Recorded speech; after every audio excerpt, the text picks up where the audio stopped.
First down and 10 from the Indiana 45. Mock hit again as he throws. Pass caught. Touchdown, Missouri. Jimmie Hunt. What a throw from Matty Mock, who got decked the moment he let go of the football.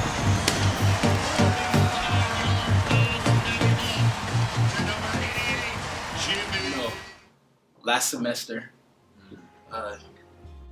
the football team decided to not play because of all the racial tension that was going on campus. What's your thoughts on everything that happened there? Did you experience any racism while you were at Mizzou? I mean, directly no, but of course there's going to be racism. This is America. You know, racism's everywhere. It's not going away. It's never going to go away. Somebody's going to have that, mindset, and you can't fault them for that. Everybody was raised different, so just take the punches and roll with it.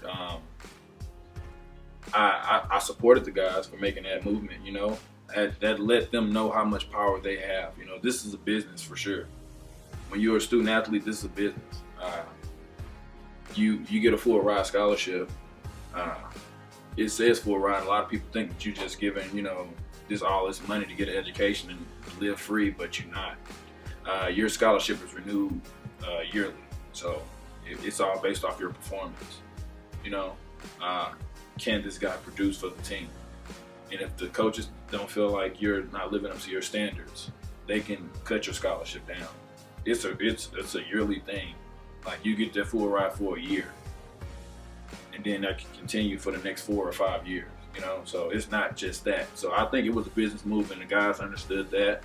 And one thing Mizzou does is they teach you, how to be a man and how to understand different things and how to go about, getting what you need to get done. And the guys realized that how much power they had to how they could affect, the program or just the school in general if they decided to take a stand, because football team bring in, crazy amounts of money per game. I don't know the exact amount, but it's multiple millions of dollars. Especially now since you guys are in the SEC. Oh yeah, no doubt. And they took action, and the school responded, and they got done what they needed to get done. So you said you never experienced any directly, but that probably is because you were an athlete, just to be quite frank. Yeah. Normal students probably experience more crazier things than an athlete would. Yeah. I can Have you ever seen any of it while you were at Mizzou? No. Never firsthand? No, nobody would do that around me. I'm not the toughest guy in the world, but it's just a respect thing. Yeah. I'm cool with everybody, from the frat sororities to whoever, teachers, and it's just a respect thing. You wouldn't do that in front of somebody that you want to be friends with. Right. And I'm a very, very likable guy, and I'm accepting, so I accept everybody, and it's how that happens. So are you able to speak on any teams that's looking at you right now? No, I can't. Of course, you have workouts. Teams they have the draft picks first that they want to draft, and then teams will come to you for workouts. They'll be like, "Oh, we want to bring you in for camp." And then you can, being a free agent, it's not as bad as it seems, because you have your choice where you want to go, So you can really get to pick which one best for you, which offense best suits you, or what team needs a receiver in my case, or who I possibly feel that I would mesh well with in their organization. So you're not drafted, you don't get that upfront high bonus. But you do get to pick what team you would like to go to based on who would like to bring you in for their camp. So it's not as bad, and you get paid the same amount as the draft picks.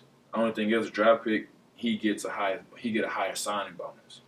You'll get probably a $2,000 to $17,000 signing bonus, depending on what team you go to and how important you are.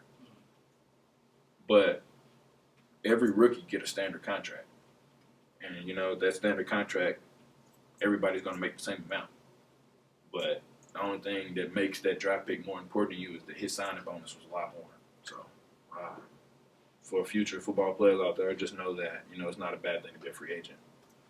For those that don't know, can you tell the people what kind of style of receiver are you? What do you bring to a team? I'm physical. I consider myself a playmaker. I go above and beyond, to help my teammates out no matter what. If I'm running down, they need me to go out on kickoff. I'm going out on kickoff, and I plan on trying to make the tackle. And it's just being a person who everybody can depend on, being a playmaker on and off the field. If somebody's down on themselves or something like that, you have to be able to pick them up, because ultimately it's going to come back to the team. And I just consider myself being a well-rounded guy. I get my job done. I make sure the guys around me that's on the field get their job done. And I think that ultimately helps the team out. So it's being well-rounded, You don't have to do too much, get your job done, make big plays when the ball come your way, or make a big block, and somebody they can depend on. And that right there would exceed any, person who could do one thing. The NFL is all about how many things can you do. They'll take a person that can do receiver, kickoff, and kickoff return over just one good receiver. That's 3 positions they don't have to fill, and it's a business, so they want to keep as much money as possible. So they'll maximize just that one person versus, they can do 3 things versus one person that can do one thing. So it's all about what you can do. So. Okay, enough about football for a second, because you're more than just a football player. Oh, yeah. What do you plan on doing after football? Great question. I have my degree in health science and minor in sociology, and just about finished with my master's degree in psychology of coaching. And it's all about who you network with in your career, and how you build relationships. And I was fortunate enough to have great relationships with a lot of people, and I got into medical device sales. That was something that one of my old assistant coaches in college, when I first came in as a freshman, he told me about a job that he had just gotten doing before he came with assistants, and it was medical device sales, and it was something that I found very interesting, and I kept intact with it. I kept finding different sources and different people to get information from, and it was something that I liked, and I got a couple companies that would like to interview me and build me on how to sell the product. So I have a few guys in mind after football, and it's not a bad gig. Start off around $80,000 a year, so starting off, that's not too bad, especially that first job out of college. So medical device sales definitely playing a part. Well, I must say it was a pleasure having you today. If you have anything you want to promote right now, anything you can tell the people? No, I don't know, not at all. What's your ad name on Twitter, man? Oh my God, my ad name. I just followed you too. Let me check it out. I don't even be on there too much. I know you haven't tweeted in a while, man. Yeah, man. Well, you can add him on Facebook at Jimmie Hunt, by the way. It's JIMMIE Hunt. Yeah, Twitter name is @KingHunt. @KingHunt 88. Just make sure you add him on Twitter. It's a pleasure having you today. Definitely, it was a pleasure being here. Thank you, Mark. Thank you so much.